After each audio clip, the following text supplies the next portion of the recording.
Hello and welcome to my channel. My name's Sue and today is day 19 of my Sue's Daily Journal series, which you can find in my playlists on my channel.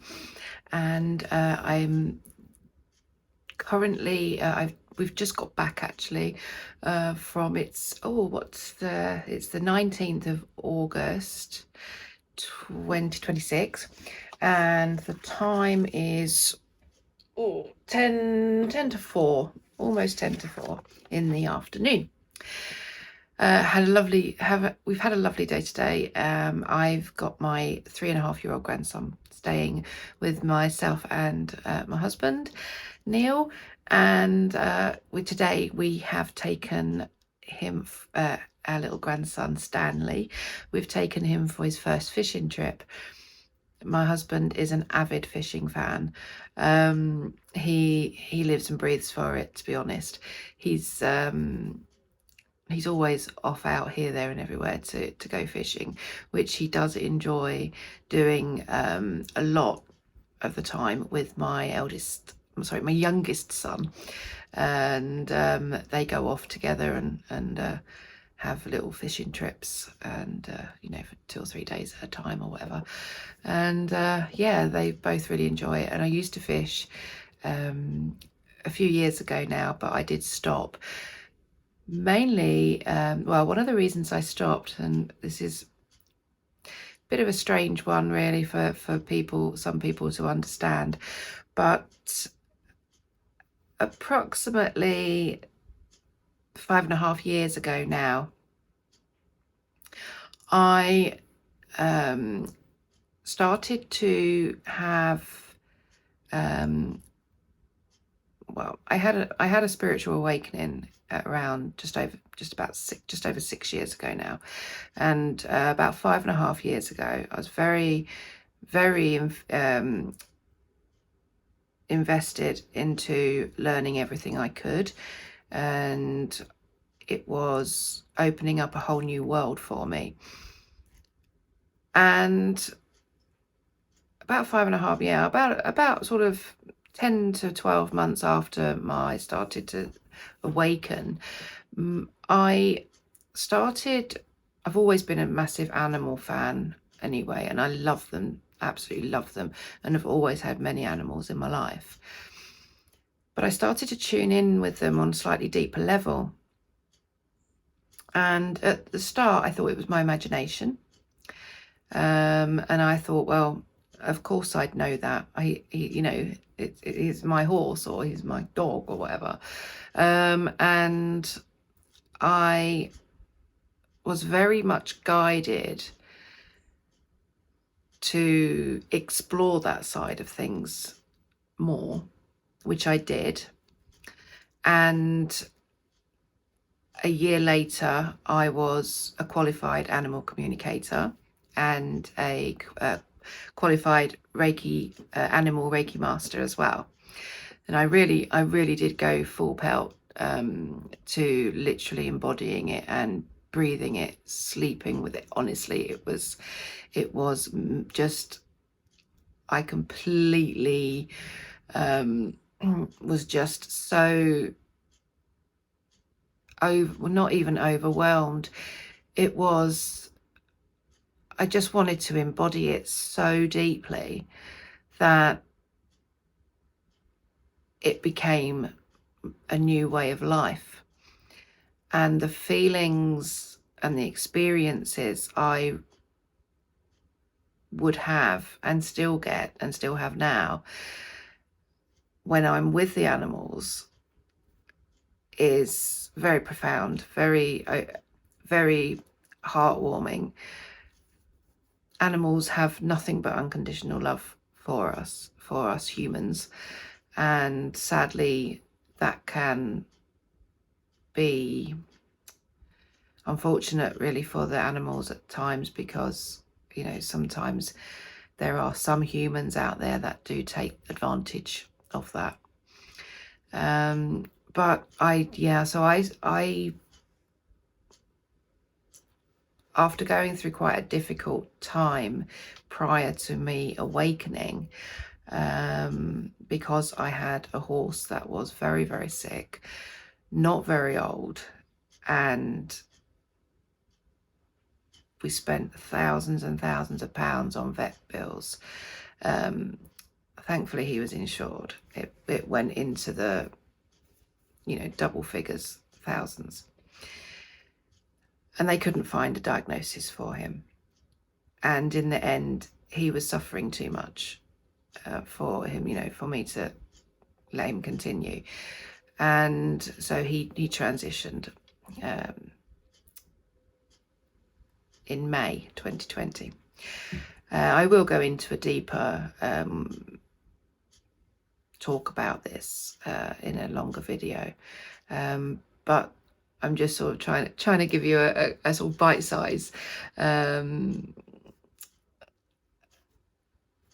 of you know, so that I can explain it a little bit about why I don't fish anymore. And I did actually give up fishing around sort of 5.5 years ago because it didn't feel right. Having a hook in a fish's mouth, and although they have no nerve and, you know, no nerves or anything in the lips, sometimes it would go you know, on especially with the smaller fish sometimes, and it can happen with the bigger carp as well, but it would the hook would lodge further down its throat where they do have nerves and they do have feelings. And I started to begin to literally feel what they could feel, and I don't want to do that. I can't do that anymore. So that is why I don't personally go fishing anymore. So yeah, so that is the reason why I don't go fishing. But my husband is an avid fisherman, and obviously, you know, he's always got the animals' welfare at the forefront. He'll, you know, if there's one that, if he does catch one and it's got an injury, he will attend to that, and he, you know, he does everything he can to keep the fishing as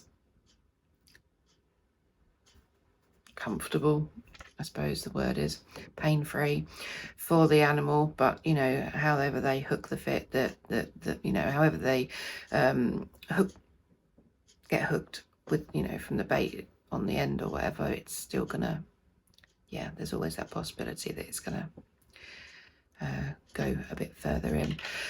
But anyway, you know, I diverse there, you know, I'm diverting again, but it is the main reason why I don't fish, because I can feel what animals feel, even if I'm not really tuned in to them.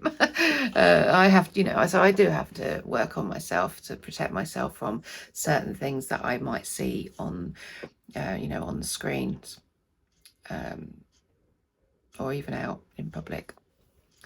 And but having that deeper connection with my own animals is really, it's beautiful. It's beautiful. I've worked professionally with it as well, and I haven't since I've moved up to Lincolnshire, although I've done a couple. I've had a couple of people ask me for an animal communication session, which I've obliged. But when I lived in Leicestershire, I was doing them quite professionally, quite regularly, and the feedback I was getting was quite breathtaking, with how much accuracy there was with animals I'd never met, with people I'd never met. So yeah, I you know, I am truly 1000% invested into believing that is real. It's an energy exchange, and I'm, you know, it is part of who I am now. So those kind of sports really aren't something that I would like to partake in anymore. And it's a bit like hunting with, you know, when you go out on the horses and you go on hunts, you know, and although they say that the foxes don't get hurt anymore, I know they do. So yeah, it's not something that I've never been a big hunter with my horses anyway, but you know, I have been on occasionally, you know, for the ride. But no, I would never follow or partake in any kind of blood sport for this reason. So, but we took my grandson for his little first fishing trip. My my husband has donated him his very own first fishing rod from when he was a child, and he actually did enjoy it. He really did enjoy it. He's a little bit won't touch them. He sort of poked one right at the end, and he was a bit sort of cautious of them. But you know, he's only 3.5, so he's, you know, he's got a lot to. He's still exploring the world, isn't he? And we had a great couple of hours. I didn't want to overstay it because, you know, he'd get bored, and being by the water and stuff, he's quite restricted. I had my, you know, we had our band thing on, whatever you call them, so he couldn't really go very far from me, thankfully, you know, safety first and all that. 3.5-year-olds don't really see the dangers, do they? So that's up to us to, as they're to be, you know, responsible for them. And yeah, and then we just popped to the shops afterwards, got some more supplies in, because gosh, he eats a lot. And we've come home, made sure, you know, what the horses and the dogs and everything need, that's all sorted, and I'm now in my room recording my video for you for today. I didn't record yesterday, 18th, purely for the fact that I literally was so busy with having fun with my grandson and getting all the usual daily jobs done as well. And yeah, I just never got around to it until it was very late. By the time I'd finished all of my things that I had to do after Stanley was asleep, and I'd read him quite a few stories, of course. So it was late, and I then had to prioritise my own well-being and get some rest. Because, you know, when you're not used to having, because he lives so quite far away, we don't I don't have him like for the odd day here and there. If he comes to stay, then he comes to stay for you know, a number of days at a time, because the journey is, you know, it's a 4-hour drive, so it wouldn't be worth just, you know, it would be far too much to do in a day, or, you know, a day and then going back the next day, sort of all that traveling for him. So he comes and, you know, he'll stay for a number of days, and he's here for, I think, just about a week this time. And so, you know, I like to make the most of it, and it's important. You know, he's not going to be 3.5 forever, is he? And he's, yeah, I just love his energy. He's such a pure, innocent little bundle of fun. And so yeah, so I didn't record yesterday. I'm not going to apologize for not recording. I do apologize sometimes for not recording if it's something that I know I could actually have done, but didn't for whatever reasons. But for the reasons I had yesterday, and I may have again between now and when he goes home next Monday, I may have again that I don't manage to post a video. But I make the most of him being with me, and that's the most important thing. Family first. As I've said before, it has to be family first, and it is for me. It's one of my things that I do value and hold very close to my heart, that it has to be family first, and then my animals, and then everyone else can come after that. So yeah, again, yesterday was, I mean, we've had quite a considerable amount of rain now, which is brilliant, and I can already see the grass starting to turn green, although it's patchy. It is starting to it's starting to, the rain is starting to give life back to the foliage and the trees and the grass and the flowers, and also provide the ability for certain animals to access food as well. You know, wild animals. And it dawned on me the other day that the birds must have been having a really tough time. They can't dig for worms, and when there's no rain for weeks upon weeks, there's you know, the worms won't come up to the surface.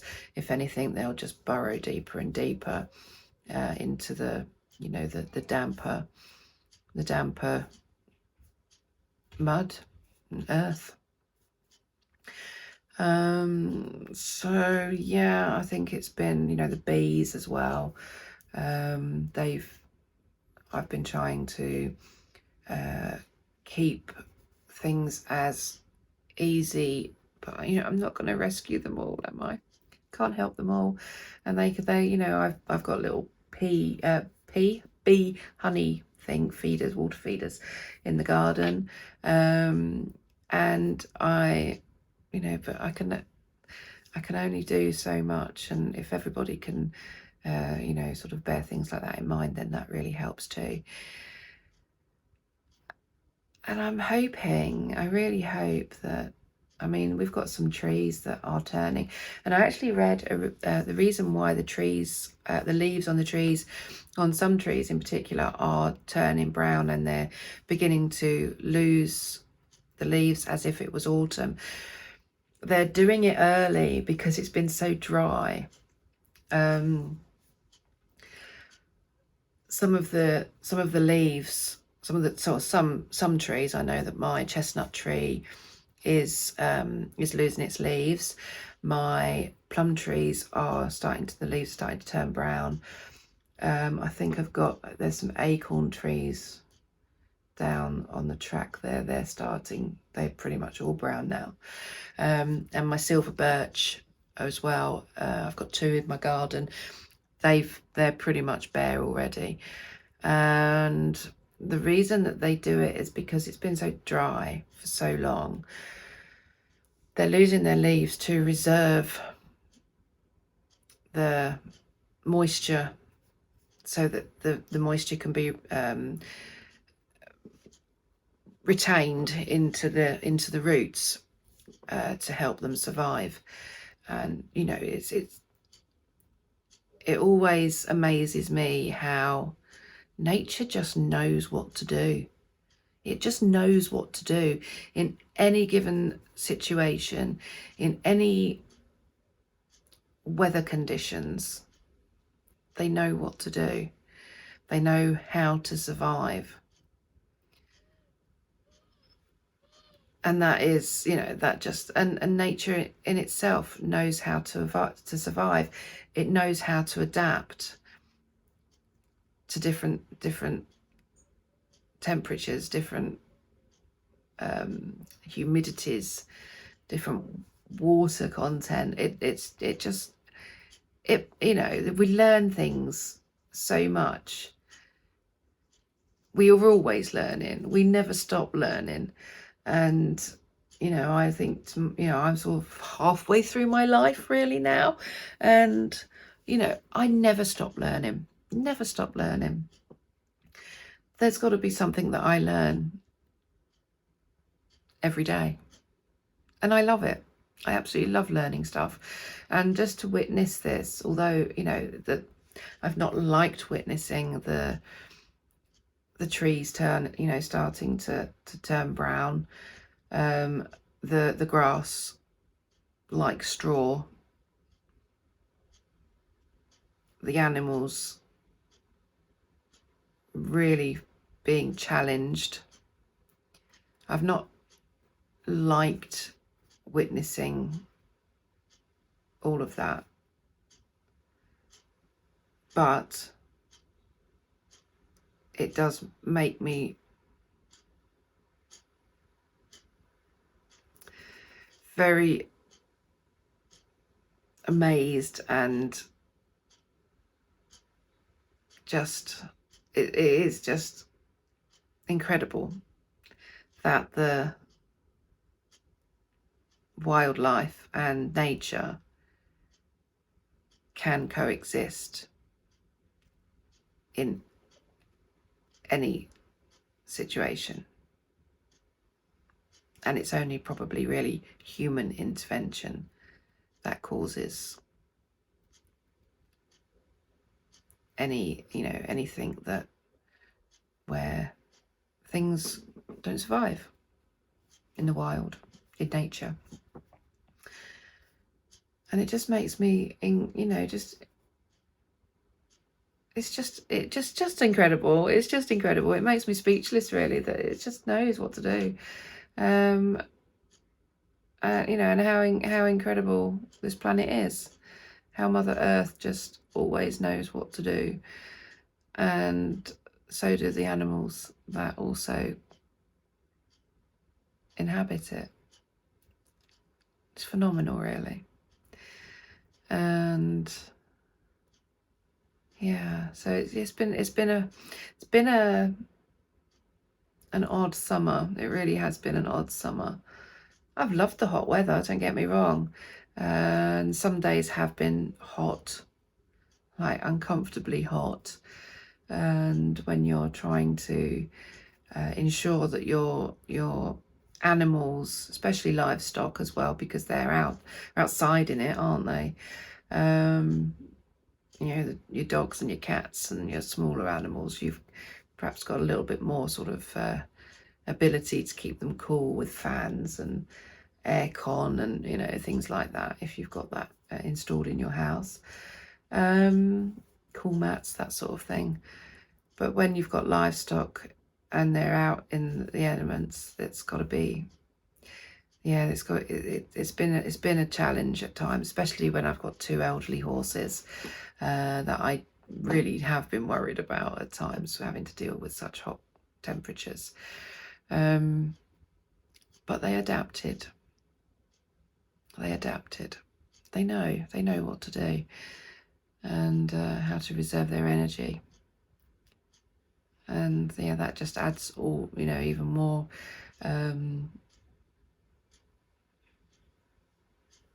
it just adds to even more how incredible everything is, that if without human intervention, everything naturally manages perfectly okay. And it's, I think, a bit of a lesson for many this year that we need to be more mindful of water consumption. And are we ever going to run out of water? Who knows? I don't know how, what truth is in that, or whether it's just a money spinner for the energy providers. Who knows? But yeah, I don't think we'd ever run out of water. But I'm not a scientist. I'm not, so I can't 100% say that, but it seems unlikely to me. I do feel that nature will always, the planet, Mother Nature, she'll always find a way to provide, because that's what she does. But we mustn't abuse her offerings. So being mindful of your water consumption, and whether that's just water consumption, light, energy in all shapes and forms. If we can just be more mindful from going forward, and and reserve and be thankful for what this planet makes possible for us. Yeah. And as I've told you, as I've said before, I don't write a script. I press my record button on my phone every time, unless it's a structured thing that I want to specifically talk about, in which case there'll be notes, not a script, but there'll be notes for me to make sure I don't, that I cover everything that I want to talk about. But if it with the journals, the daily journals, I literally just see what comes up. I don't really have any agenda. I'll tell you about, a few things that I've been doing, what I might have experienced, how I might be feeling, and I just let it go from there, and it goes in whichever direction it goes in. And that's where I feel that, I'm intuitively led to talk about whatever comes up at the time. And I'm glad that I do that, because that makes it even more real, that makes it even more authentic, and that makes it even more me. Because I can talk about a load of waffle sometimes, and sometimes I can get really in depth and philosophical, and sometimes I can just talk about the fun things in life, which there's always so many fun things. And I've been having lots of fun time with my grandson, and having the young energy in the house is great. So yeah, so there's balance, isn't there? Always balance. Balance is like my favorite word. I think it must be like my word for August is balance, because I do say it a lot, and it does resonate with me a lot, that everything has to have a balance. There has to be a balance for everything. Everything in your life, every different situation, there's got to be a balance. It's got to be a give and take. And as we are now seeing, 8:30 in the UK, it's dark. So we will be soon approaching the autumn equinox, where the days, the light and the dark, are equal. There's a balance. So, the sun has ruled over the summer, and the moon will rule over the winter. It's balance. It's like a mutual agreement,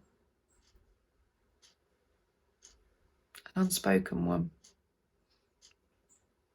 No contracts, no signatures required, no expectations, no judgment. Everything just knows what to do.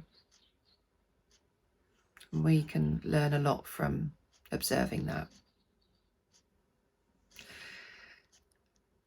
And yeah, so that is everything I want to say today, really. And I keep looking out the window, because got the tractors out in the fields there. I think they're muck spreading. It's a bit pongy, but it's the countryside, isn't it? That's what can you expect? Anything else? But they're, it's a sense of, again, more balance. They're putting back into the earth what they've reaped the reward as such. So now they're replenishing the earth, ready so that for the next harvest, aren't they? So they're always, everything is a give and take, and respectful as well. Must have respect for all these little things that happen, that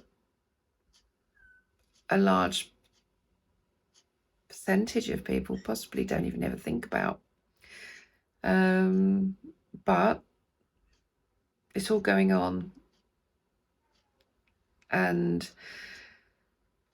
it's all for the greater good of humankind and for the planet Earth. So we all need to be grateful, and we all need to be respectful. Even all the little things make a big difference and bring balance into the world.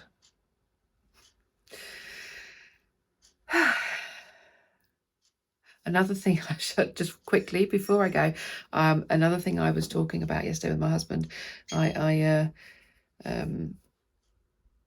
asked him to come into my room here, and I said I need to work out where everything needs to go, because it doesn't work how it is now. I'm going to be doing a lot of recording, and currently my desk is in front of the windows, which is lovely.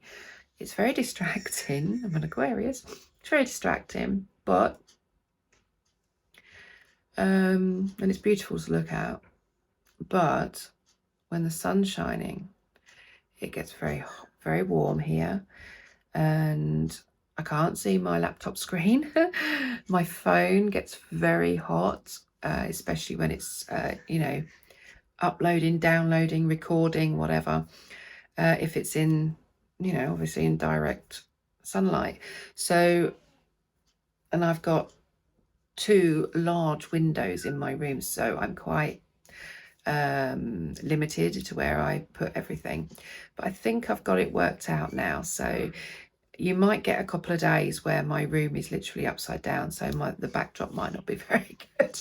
But you know, eventually what my plan is to have a lovely backdrop for you all, and for it to be a real sort of tranquil, quiet, homely, warming, loving, healing background that surrounds, you know, surrounds me, and obviously you know, that again relays onto you through the screen. So more pleasing than a messy room or loads of shelves with loads of different things on. Don't really do shelves, to be honest. I think they always look cluttered. So yeah, bear with me while I move everything around, and over the next, possibly won't do it until my grandson's gone back, so probably next week or so I will start getting things moved around. And let's yeah, hopefully I'll find a proper sort of little recording station, just how I need it to be. But it'll all come in time, won't it? There's no point rushing it, and it will. As I say, I'm never after perfection. You know, I am who I am, and you get what I give you, basically. And it has to be, you know, it's either right for you or it's not. You resonate with it or you don't. And you know, I'm not here to pretend. I'm not here to sugarcoat life, and I'm also not here to shed doom and gloom on life either. It's, you know, you take the good and the bad, the rough with the smooth, the light and the dark, the positive and the negative, and you take it all, and you learn to maintain a healthy balance with it. And that is really my philosophy on life. So thank you all very much for watching, and I will be back my next, hopefully by, you know, well, hopefully tomorrow, the 20th of August, I'll be back with my my journal entry for tomorrow. And yeah, have a lovely, wherever you are in the world, have a lovely rest of the day, evening, morning, and I will speak to you very soon. Take care. Bye bye for now.